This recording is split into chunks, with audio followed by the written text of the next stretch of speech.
মুক্তিযুদ্ধের নাতিপুতিরা কই? আপনি তো জুলাই আন্দোলনের একজন সমর্থক ছিলেন। তো আপনার কাছে কি মনে হয় যে আজকে মাহফুজ আলম যে ঘোষণাটি দিলেন যে 5ই জুন থেকে 18 জুলাই পর্যন্ত ছিল তাদের মেটিকুলাসলি ডিজাইনের প্রথম ধাপ, সেই ধাপে তো আপনিও যুক্ত হয়ে গেলেন। না, আমি আমি জুলাইয়ের আন্দোলনের সমর্থক ছিলাম না।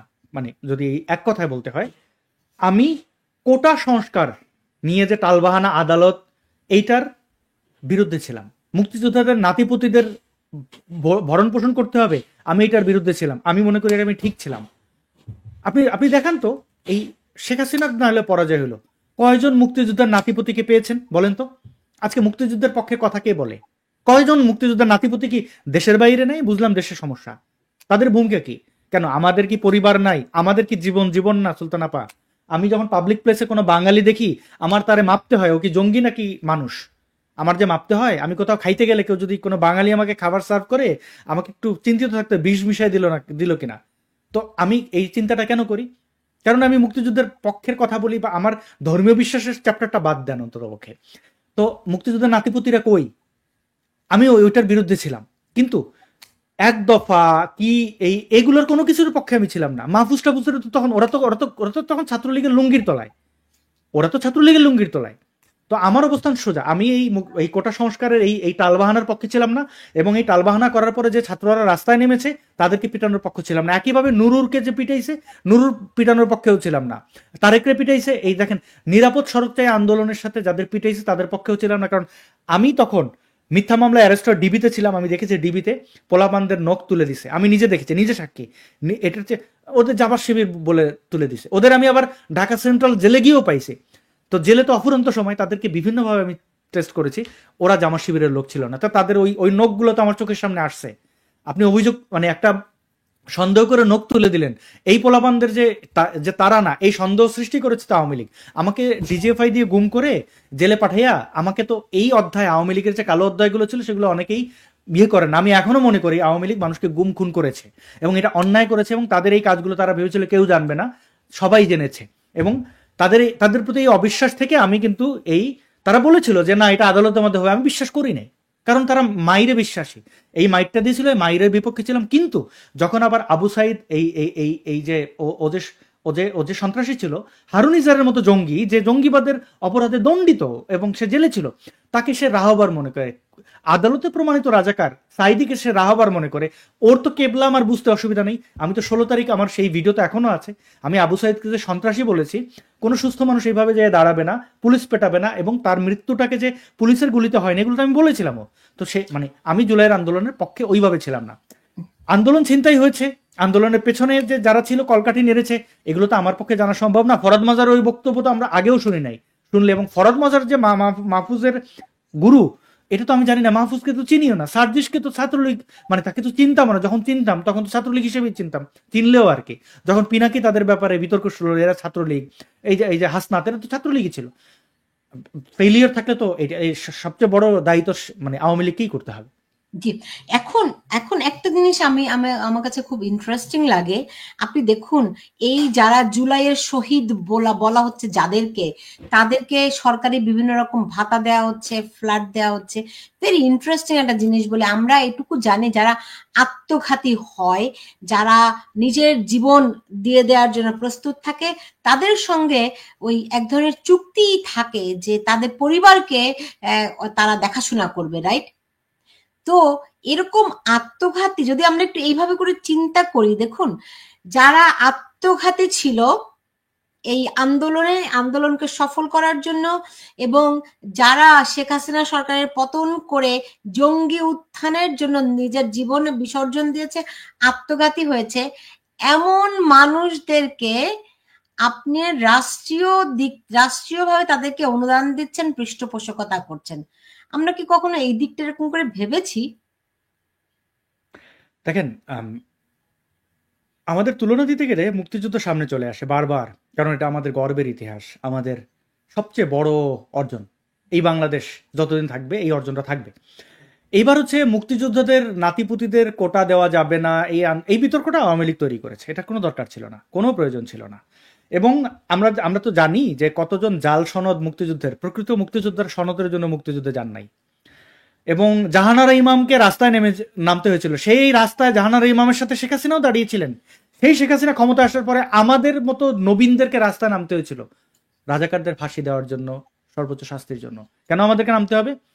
এবার দেখেন, এই যে মুক্তিযুদ্ধ যারা করেছেন, যেটা বলছিলাম, তারা কোনো লোভের জন্য জীবন দেন নাই এবং তারা বিনিময়ে চান নাই। যারা বিনিময়ে পরবর্তীতে জাল সার্টিফিকেট দাবি করা, এগুলো অনেক ভুয়া মুক্তিযুদ্ধ হয়েছে। এবং সেই ট্রেন্ড আওয়ামী লীগ একদম এই পতনের এক পর্যন্ত রেখেছিল, এই নাতিপতিদের এগুলো করা। এবার কথা হচ্ছে, এখন যাদেরকে ওই মুক্তিযোদ্ধা ভাবা ভাতা টাতা দেওয়া, এদেরকে ওই তাদের অবদানের জন্য দেওয়া হচ্ছে না, তাদেরকে মুখ বন্ধ করার জন্য দেওয়া হচ্ছে। দেখেন, আপনার সন্তান যদি হত্যার শিকার হয়, আপনি যে আদর্শেরই হন না কেন, কথার কথা আপনি জামাতের আদর্শের, আর আপনার সন্তানকে হত্যা করে ফেলছে, জামাত হত্যা করছে, আপনি জেনে গেছেন, আপনি কিন্তু কোনোদিন জামাত গ্রহণ করবেন না, আপনি মুখ খুলে দেবেন এই ভয়ে। আপনাকে টাকা পয়সা দিয়ে, মানে বাংলাদেশের অনেক মানুষ তো গরিব মানুষজন, আর যারা গেছে এরা তো, এদের অনেককে আমি শুনেছি টাকা পয়সা দিয়ে নিয়ে যাওয়া, অনেকভাবে নিয়ে যাওয়া হয়েছে। মানে যাদের বিভিন্ন ছিন্নমূল মানুষ, টোকাইদের, এখনো তো টোকাইদের নেতৃত্বে যেটা হয়েছে, এই জুলাই বিপ্লবীদের কয়েকজন স্বীকার করেছে তারা কোন কোন ঢাকার কোন কোন সেক্টরের টোকাইদেরকে, হ্যাঁ, এই কিশোর গ্যাং, সরি টোকাই তো টোকাই না, কিশোর গ্যাং, তাদেরকে ভাড়া করেছিল। তো এদের মুখ বন্ধ করার জন্য, তারা যে আসলে আসলেই বলির পাঠা হয়েছিল এটার জন্য না বলে দেয়। আমি একটা উদাহরণ দিই, মুগ্ধের একটা নানি আছে, লাইজু না ফাইজু কি নাম জানি, দেখবেন যে খুব মনোযোগ দিয়ে ইউনুসের দালালি করে। পরে আমি জানলাম যে সে বেশ মোটা অঙ্কের টাকা পেয়েছে। এখন মুগ্ধের ভাইও কিন্তু, মানে এগুলো তাদের পারিবারিক জানে মুগ্ধ কিভাবে মারা গেছে। মুগ্ধের যে জামাত বিরোধী যে স্ট্যাটাসটা ছিল, এই জুলাই আন্দোলনে জামাত শিবির যেন না আসে এই কথা বলা, এটা কিন্তু তখন খুব ভাইরাল হয়েছিল। কারণ এখানে অনেক মুক্তিযুদ্ধের বা অনেক আওয়ামী লীগের ছেলেপেলেরাও ইয়ে করেছিল যে চলেন শরীরটা ম্যাজম্যাজ করতেছে, একটা বিপ্লব করে আসি। আমরা গণজাগরণে এরকম ম্যাজম্যাজে বিপ্লবীদের দেখেছি। ও আচ্ছা, তুমি কে আমি কে, মুক্তিযোদ্ধার পরিবারের এই স্লোগান, এই তুই রাজাকার বলতে তো ভালোই লাগে। ওমা, এরা অবশ্য জামাত শিবিরের লোকজন ছিল, এমনও লোক আমি দেখেছি। মানে তখন তো আমি জনগণের কাতারে, তাই না, মাঠে মাঠে, মানে এখন তো হয়তো আমাকে এই কথাগুলো অনেকে বলবে না, বলবে যে এই কথাগুলো ওরে বললেও যে বলে দেবে অনেক জায়গায়, মানে পাবলিকলি যেহেতু কথা বললে এটা একটা সমস্যা। তখন আমি জনগণের কাতার থেকে এরকম অনেক সুবিধাবাদীকে দেখেছি, হ্যাঁ, অনেক মাম্মি ড্যাডিকে দেখেছি। হ্যাঁ হ্যাঁ, এই শোনা আমার ময়লা লেগে গেছে, আন্দোলনে গেছেন, একটু দাঁড়িয়েছিল এরকম করে। তো এইরকম অনেক হালের অনেককে দেখেছি। তাদের অনেকে, মানে গণজাগরণ যদি সহিংস আন্দোলন হতো তাহলে অনেকে মরতো। তো তাদের মরলে তাদের ওই যে এই মুগ্ধের ব্যাপারটা ছিল, মুগ্ধের তো কোনো অভাব ছিল না, সে পানি বিলি করতে এসেছে। মুগ্ধেরটাকে আমি রেসপেক্ট করি, যেটা আমি আবু সাইদকে কোনোভাবেই আমি ইয়ে করি না, তার মৃত্যুটাকে আমি অপচয় মনে করি। তো এরকম অনেকে এসেছে, অনেকে মারা গেছে, তাদের লাশ, এই যে ভাতা টাতা, এগুলো হচ্ছে সব মুখ মুখ বন্ধ করার ইয়ে থেকে আমি এটা মনে করি। কারণ কেন মনে করি বলেন তো? আচ্ছা, এই এই লাশগুলো যারা যারা হত্যার শিকার হয়েছে, সেগুলোর কি কোনো কোনো আপনি কোনো স্বচ্ছ রিপোর্ট পান? তাদের কোন গুলিতে মারা হয়েছে, কিভাবে মারা গেছে, আপনি দেখেন সব ধামাচাপা দেওয়া হয়েছে। আদৌ কোনো ময়নাতদন্ত হয়েছে? না না, ময়নাতদন্তের জন্য যখন কথা হচ্ছিল, সার্জিস বলেছে লাশে হাত দেওয়া যাবে না। কেন তারা ভয় পাচ্ছে লাশ তুলতে? পুলিশ হত্যার নামে কোনো কথায়, কোনো মামলাই কেন তারা ভয় পাচ্ছে? পুলিশ হত্যা কারা করেছে, কিভাবে করেছে, এই এমনকি এই সো কল্ড বিপ্লবী যারা মরেছে তাদের লাশ তোলার বিরোধিতা হাসনাত কেন করেছে? কি সমস্যা কি? লাশ তোলা হয় না? আমরা তো দেখি লাশ সবকিছুতে, মানে এমনকি কোনো মাওলানা মরলেও তার লাশ তোলা হয় তদন্তের স্বার্থে। কেন? আল্লামা শফি তিনি ভারতে গিয়ে চিকিৎসা করার নাই? করেছেন তো। মানে এগুলো তো চিকিৎসার স্বার্থে, এগুলো তো ধর্মের কোনো সমস্যা নাই। পৃথিবীর কোন কোন মুসলিম স্কলার করছেন যে একজন মানুষ মারা গেলে তার লাশ তোলা যাবে না? তদন্ত, সত্য সবসময় সুন্দর, এবং সত্যের বিরুদ্ধে থাকে যারা চক্রান্তকারী, যারা যারা যারা জানে যে, মানে তারা কি করেছে আমাদের চেয়ে তো তারা বেশি জানে, তাই না? আচ্ছা বলেন তো, একটা একটা লোক চুরি করেছে, পুলিশ তাকে ধরে এনে চুরি কিছু প্রমাণ পেয়েছে, তাকে সাজা দিয়েছে, তার হয়তো 1 মাস সে সাজা কেটেছে, কিন্তু পুলিশ আদালতের চেয়ে ভালো জানে ওই চোর সে চুরিটা কেমনে করছে। সব কথা তো আপনারা বলে দেবেন না। তো তারা কেন ভয় পাচ্ছে লাশ তুলতে? ওইখান থেকে আপনি পাবেন কেন তারা ভাতা দিচ্ছে, কেন তারা কোটার বিরুদ্ধে আন্দোলন করে একই কোটা তাদের দিচ্ছে, স্ববিরোধী হচ্ছে, সময় তাদের লুটিপুটি খাচ্ছে, আবার মাইর খাওয়া। আমি আমি সরি, মানে আমি আমি আশা করি না তারা মানে আমি এটা কখনোই ভাবি না যে তারা মাইর খাক, কিন্তু তারা যে যে রাস্তা খুঁড়েছে তাদের সাথে তাই ঘটবে। আমি 2টা উদাহরণ দিই। আপনি কি আমরা কি কেউ চেয়েছি আমেরিকা যে আফগানিস্তানে হামলা করুক? ওসামা বিন লাদেন যে কাজটা করেছে তারপরে আমরা বাধা দিতে পেরেছি? পারি নাই। আমেরিকার বা এই কয়েকদিন আগের ঘটনাই যাই না, হামাসের ব্যাপারটা দেখেন না, 7th of অক্টোবরের পরে আপনি দেখেন তাদের 50,000-এর সংখ্যা ছাড়াই গেছে গাজায়। কই বিশ্বের কে কে কথা বলছে দেখেন? আপনি বড়জোর বাংলাদেশে বসে কোকা কোলা বয়কট করতে বাটার জুতার চুরি করে আনছেন, কিন্তু আপনি ইসরায়েলকে থামাইতে পারছেন? পারেন নাই। আমি আমি বলতেছি না যে এটার সাথে এটার তুলনা, আমি বলতেছি যে যারা আজকে এত হম্বিদম্বি করতেছে তারা কি আওয়ামী লীগের সংখ্যাটা দেখে না? আওয়ামী লীগের সংখ্যা কত? আপনি কি মনে করেন, ডু ইউ থিঙ্ক বিএনপি বাধা দেবে এই সমন্বয়কদের পেটানোর ক্ষেত্রে? আওয়ামী লীগ যদি কোনো কারণে ফিরবে তো অবশ্যই। তারা যদি তাদের তাদের যে বাড়িঘর ছাড়া করেছে, তাদের মা বোনদের কি কি করেছে সেটা তো আপনি আমি জানেন, সবাই জানি, প্রতিদিন আমাদের উদাহরণ আছে। এগুলোর ব্যাপারে যখন তারা পদক্ষেপ নেবে, ধানমন্ডি 32 নম্বর ভাঙাটাঙ্গা বাদই দিলাম, আপনি কি মনে করেন যে বিএনপি এসে এখানে বাধা দেবে? পারলে বিএনপির লোকজন ঢুকবে আর ওর সমন্বয়। আমি অনেকের দেখেছি, মানে আমি তাদের মানে ভবিষ্যৎ পরিণতি নিয়ে আমি খুবই সন্দিহান, এবং আমি সংশয়ে আছি যে মানে সংকীর্ণ, মানে এই শব্দগুলো কি ব্যবহার করব, মানে আমি খুব আতঙ্কে আছি যে তাদের সাথে কি হবে। এখন ভাতাটাতে যা নিচ্ছে নিক, মানে কি বলবো, আমি তাদের জায়গায় হইলে যত বড় বিপ্লবী হইতাম আমি সুন্দর করে দেশ থেকে চলে যেতাম। মানে এটা আমার চেয়ে বেস্ট উপায়। মানে আমি যদি এই এই এই চক্রান্তকারীদের ভালো বুদ্ধি দিই, তাহলে এখন সময় থাকতে ওই যে একটা মেয়ে ছিল না ওদের মধ্যেই বোধহয় সবচেয়ে বেশি বুলির শিকার ওদের পক্ষ থেকেই হয়েছিল, তার শরীরের কারণে, তার রঙের কারণে, কি যেন নাম, অবশ্য খুব আহ, মানে দেখবেন ক্ষমতা তারা দখল করার পরেই বড় এক সুটকেস নিয়ে তিনি বিদেশ ট্যুরে গেছিলেন। কেন গেছিলেন সেই বিতর্কে যাচ্ছি না, ওইরকম গিয়ে যেন না ফিরে, মানে তো আপনি এইটাই তো তাদের মালয়েশিয়া, আপনি জানেন মালয়েশিয়াতে প্রায় 36 জনকে জঙ্গি। মালয়েশিয়া আটক করেছে জঙ্গি সন্দেহ, এবং বলা হচ্ছে তারা জুলাই আন্দোলনে ছিল। ছিল, অবশ্যই ছিল। তো আপনি যে পালিয়ে গেছে বলছেন বুদ্ধিমান হলে, তাহলে যারা পালিয়ে গিয়ে ধরা পড়লো তারা বুদ্ধিমান না? না, তারা জুলাই আন্দোলনে মালয়েশিয়াতে বসে করেছে কিনা, কারণ আপনি দেখবেন যতগুলো অ্যাকাউন্ট নষ্ট করা, এরকম ইসলামিক কয়েকটা দেশে, তাদের দেশে ওইসব জায়গা থেকেই তারা এগুলো মানে আগেও করেছে। আমি জানি এটা, আমি গত 6 বছরের 7 বছরের কথা বলতে পারি যে কোন কোন আইপি ইউজ করে ওরা এগুলো করে। তো এবং আওয়ামী লীগের আপনি একটা বড় উদাহরণ দেখেন না, আপনি ছোটখাটো জঙ্গিদের নিয়ে ভাবতেছেন কেন? সবচেয়ে বড় ক্ষতিটা মুক্তিযুদ্ধের বিরুদ্ধে করেছে কে? আজহারি, মিজানুর রহমান আজহারি। তারকে ভাড়া করে নিয়ে গেছে কে? আওয়ামী লীগ।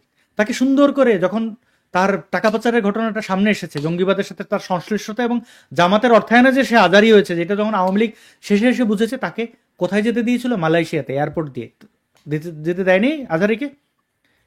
এবং জামাত শিবিরের প্রত্যেকটা কর্মী যাদের বিরুদ্ধে মামলা ছিল তাদেরকে সেফ এক্সিট দিয়েছিল আওয়ামী লীগ, যে তোরা মালয়েশিয়াতে চলে যা। বিপুল সংখ্যক ঘাঁটি কিন্তু মালয়েশিয়াতে জামাত শিবিরের। তো আপনি দোষটা কার দিচ্ছেন? এই এই এই আজহারিকে তৈরি করেছে। আচ্ছা, আপনি আরেকটু মনে করেন সুলতান আপা, আমি জানি আপনার আদর্শ কি, আপনি প্রো লিবারেশন ওয়ার্ড, আপনি যে এখন ভূমিকাটা রাখছেন, আপনারা যখন মেইন স্ট্রিমে সাংবাদিকতা করেছেন, এবং আমি খুব ভালোভাবে জানি আপনি পালাই আসা লোক না কোনো কারণে, মানে আপনি দেশ ছেড়েছেন সুন্দরভাবে, কিন্তু আপনি দেখেন বাংলাদেশে এই আওয়ামী লীগের চেতনাবাদ যারা, আমি নাম উল্লেখ করছি, সেই মুক্তিযোদ্ধা ট্রাইব্যুনালের, মানে সরি, এই এই আন্তর্জাতিক অপরাধ ট্রাইব্যুনালের তুরিন আফরোজের কথা নিশ্চয়ই মনে আছে, ব্যারিস্টার তুরিন আফরোজ, শাহরিয়ার কবির, তারা যে টকশো করতো কার সাথে জানেন? এই যে একটা চ্যানেল ছিল ফেস দ্য পিপল, সাইফুর সাগর, সে জামাতের প্রোডাক্ট, জামাতের তৈরি। মিজানুর রহমান আজহারিকে যখন পড়াশোনা করেছে জামাত, এই যে আমির হামজা কয়দিন আগে আওয়ামী লীগ বলতো, এদের সবাইকে তারা ওইখানে যে শো করতো, তারা ওইখানে যে বিতর্ক করতো। আপনারা এখন, মানে আপনারা আচ্ছা বুঝলাম মুক্তিযুদ্ধের পক্ষের লোকজন ছিল না, একটা নিরপেক্ষ লোকের কাছে তো যেতে পারতো। তারা টকশো শুনলে শরীরের তুরিন আফরোজের সাথে কি করেছে দেখেছেন? তুরিন আফরোজের বাড়ির অ্যাড্রেস সবকিছু জানতো এই ইয়ারা, সাইফুর সাগরেরা। আপনি দেখবেন আওয়ামী লীগের একজন নেত্রী অ্যারেস্ট হয়েছিলেন, এবং দাবি করা হয়েছে আওয়ামী লীগের একদম অফিসিয়াল পেজ থেকে, যেটা মুফাসসিল ইসলাম অ্যাড্রেস বলে দিয়েছিল বিএনপির লোকজনদেরকে।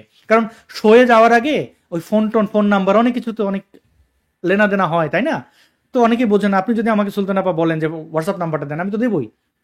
তো সেখান থেকে তো ফোন নাম্বার, মানে এইগুলো করেছে এই রাজা, মানে এই রাজাকার দেশদ্রোহীদের তাদের এই মেটিকুলাস ডিজাইনের অংশে ফাঁদে পা দিয়েছে মুক্তিযুদ্ধের পক্ষের শক্তিরা, এবং তারা বিপদে পড়েছে। আজকে দেখেন, হয়তো এখন সময়ের প্রয়োজনে সাইফুর সাগর বোধহয় এখন ইয়েতে নেই, ইলিয়াস তো বহুদিন ধরেই আছে। তাদেরকে আওয়ামী লীগের মুক্তিযুদ্ধের পক্ষের লোকজন তাকে ডেটা দিত, তাকে বের করে দিয়েছে। সে বারবার বলেছে আওয়ামী লীগের লোক তাকে দেশ ছাড়তে সহায়তা করেছে। পিনাকি ভট্টাচার্যকে দেশ ছাড়তে সহায়তা করেছে। আপনি দেখেন এই ভারত থেকে তার পাসপোর্ট, ভারতীয় পাসপোর্ট দিয়ে সে গেছে থাইল্যান্ড, ওইখান থেকে সে ইয়েতে, এবং তারকে সরাসরি বিবিসির একজন সাবেক সাংবাদিক এই সাহায্যটা করেছে। আপনি দেখেন গণশত্রু ইয়ার দেখেন না, শফিক, সে কোথায় ছিল? এএফপিতে কাজ করেছে, এবং সে কিভাবে তথ্যগুলো সাপ্লাই করতো সেগুলো তো খালেদ মহিউদ্দিন অনেকেই এগুলো সাক্ষী দিয়েছে। আপনি পুরো নেটওয়ার্কটাকে দেখতে পাবেন, এবং এরা একে অন্যের সাথে ওতপ্রোতভাবে জড়িত। আপনি মালয়েশিয়ার এই গুটি কয়েক ছোটখাটো সন্ত্রাসী জঙ্গিদের নিয়ে আপনি চিন্তিত। বরং একটা ভালো জিনিস যে মালয়েশিয়া এই কথাটা সামনে বলেছে, তারা তাদের দেশকে ভালোবাসে, তাদের দেশটাকে আফগানিস্তান পাকিস্তান হতে দেবে না। এবং আমাদের দেশের এলিট সাংবাদিকরা জঙ্গিদের গডফাদারদের নিয়ে জিজ্ঞেস করে, আপনারা কি এটা তালেবান বানাইতে চান, আফগানিস্তান বানাইতে চান? ওই জঙ্গি বলে হ্যাঁ চাই। ওহ, কি দারুণ সুন্দর কথা, ফাইন, খুব ভালো আছে। ট্রু। পার্থক্য মালয়েশিয়ার সাথে বাংলাদেশে, কি করবেন? জি।